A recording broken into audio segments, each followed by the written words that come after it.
निश्चित भाव में ये हूँ आमर शारदीय शक्ति पार्वण जो अनन्य परंपरा रही आमर बड़देउल एवं गजपति परंपरा से तार आज अयमारंभ दिन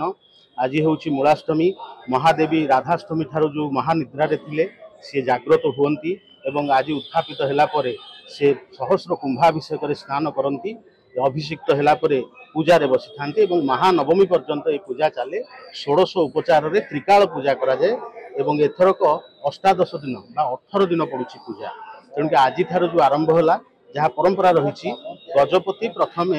मुख्य आचार्य भाव में राजगुरु बा परीक्षा को वर्ण कर राजगुरु समस्त ब्राह्मण मान वर्ण कर अनुसार आज आमर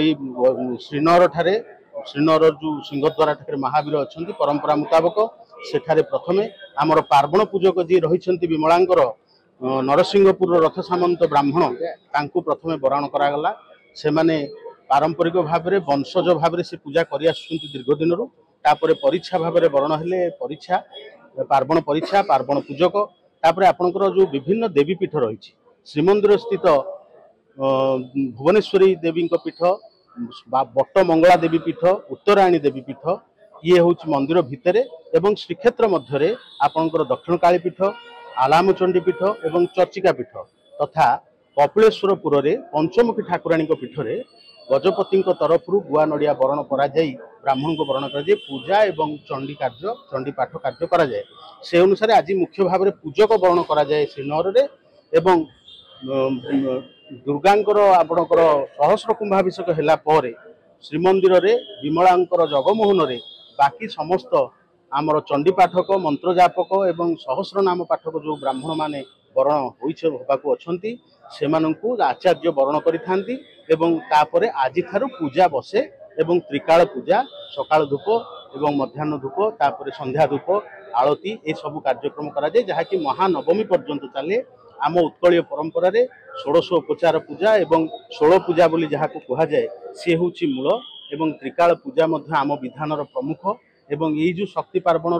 जो अनन्यता रही जहाँकि अन्य ठारू भिन्न ता हूँ दुर्गा माधव उपासना ताहा मध्य आज ठारू आरंभ हुए एवं गजपति मुख्य पुरोधा एवं जजमान भाव में ये ब्राह्मण मान वरण करते अति शुद्धपूत भाव में गोटे ओली हविषान्न ग्रहण करी सेठारे तांकर कार्य करिथांती एवं प्रत्येक दिन गोटे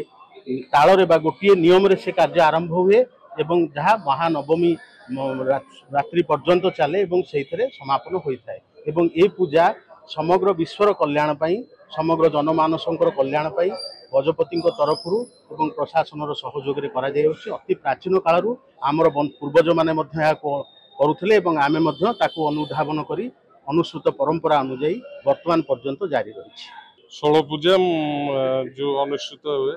मुझे विमला मंदिर परीक्षा तेणु आगामी वर्ष है 18 दिन तेणु 16 पूजा एथर 18 दिन तेणु करण हो आज कार्य आरंभ हो परंपरा तो रही आजीवन काल 16 पूजा हुए माँ को विमला पीठ रे सब चले आपणकर जो पूजा पर्व पार्वणी सबू माँ विभिन्न प्रकार वेश हुए